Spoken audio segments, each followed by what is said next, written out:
গোপালগঞ্জে এখন পাট কাটা, জাগ দেয়া, আঁশ ছাড়ানো এবং শুকানোর কাজে ব্যস্ত সময় পার করছেন কিষাণীরা। এবছর সময় মতো পর্যাপ্ত বৃষ্টি না হওয়ায় পাট নিয়ে দুশ্চিন্তায় ছিলেন তারা।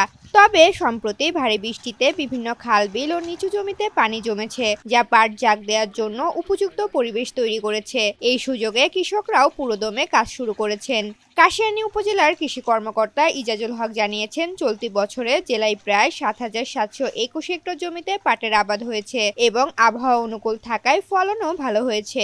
কৃষকরাও পাটের ভালো দাম পাওয়ায় বেশ খুশি। তারা জানান, মৌসুমের শুরুতে সময় মতো বৃষ্টি হওয়ায় পাটের বৃদ্ধি খুব ভালো হয়েছে। তবে পর্যাপ্ত পানির অভাবে পাট পচনের সমস্যা হলে পাটের গুণগত মান খারাপ হওয়ার আশঙ্কাও রয়েছে। কৃষকরা আশা করছেন, আগামী কয়েকদিনের মধ্যে আরো বৃষ্টি হলে তারা সহজে পাট জাগ দিতে পারবেন এবং ভালো মানের আঁশ সংগ্রহ করতে পারবেন।